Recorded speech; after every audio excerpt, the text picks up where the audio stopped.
Hi, everybody. I'm Fred Bruin with Remax Parkside Real Estate in Paso Robles, and today is Friday, February 18th.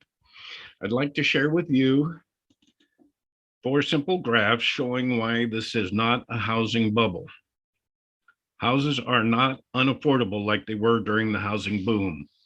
The affordability formula has three components: the price of the home, wages earned by the purchaser, and the mortgage rate available at the time.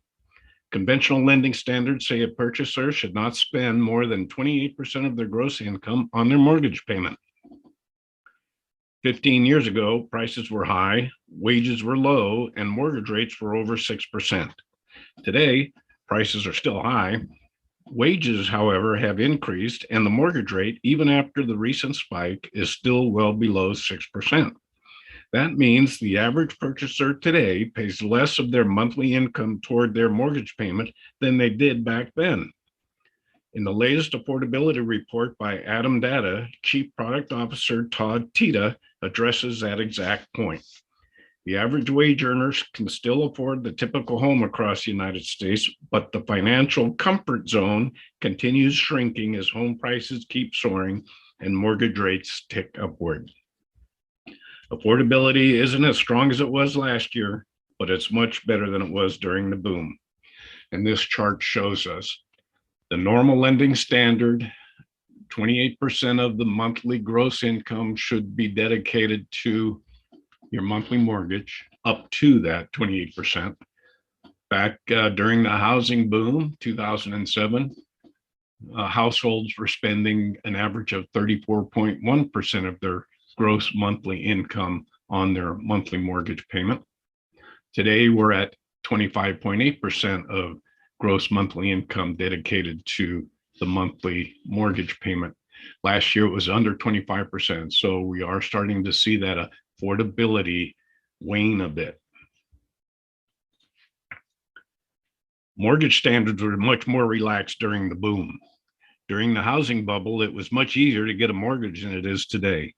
As an example, let's review the number of mortgages granted to purchasers with a credit score under 620.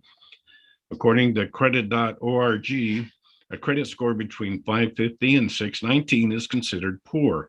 In defining those with a score 620 or below, they explain credit agencies consider consumers with credit delinquencies, account rejections, and little credit history as subprime borrowers due to their high credit risk. Buyers can still qualify for a mortgage with a credit score that low, but they're considered riskier borrowers.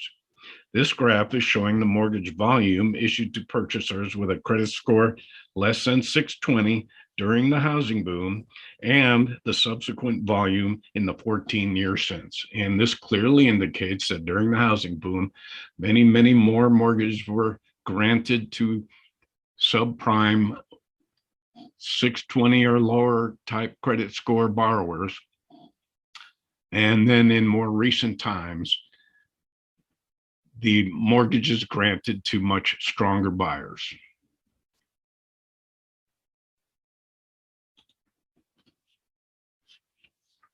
The foreclosure situation is different today. There's no doubt the 2020 and 2021 numbers are impacted by the forbearance program, which was created to help homeowners facing uncertainty during the pandemic. However, there are fewer than 800,000 homeowners left in the program today, and most of those will be able to work out a repayment plan with their banks. Rick Sharga, Executive Vice President of Realty Track, explains, the fact that foreclosure starts declined despite hundreds of thousands of borrowers exiting the CARES Act mortgage forbearance program over the last few months is very encouraging. It suggests that the forbearance equals foreclosure narrative was incorrect. Why are there so few foreclosures now? Well, today, homeowners are equity rich, not tapped out. In the run-up to the housing bubble, some homeowners are using their homes as a personal ATM machine. When the home values began to fall, some homeowners found themselves in a negative equity situation where the amount they owed on the mortgage was greater than the value of their home. Some of those households decided to walk away from their homes, and that led to a rash of distressed property listings, such as foreclosures and short sales, which sold at huge discounts, thus lowering the value of other homes in the area. Homeowners, however, have learned their lessons. Prices have risen nicely over the last few years, leading to over 40% of homes in the country having more than 50% equity. But owners have not been tapping into that like they did last time, as evidenced by the fact that the national tappable equity has increased to a record $9.9 trillion, with the average home now standing at $300,000. What happened last time won't happen today. As the latest Homeowner Equity Insights report from CoreLogic explains, not only have equity gains helped homeowners more seamlessly transition out of forbearance and avoid a distressed sale, but they've also enabled many to continue building their wealth. There will be nowhere near the same number of foreclosures as we saw during the crash. We don't have a surplus of homes on the market. We have a shortage. The supply of inventory needed to sustain a normal real estate market is approximately 6 months.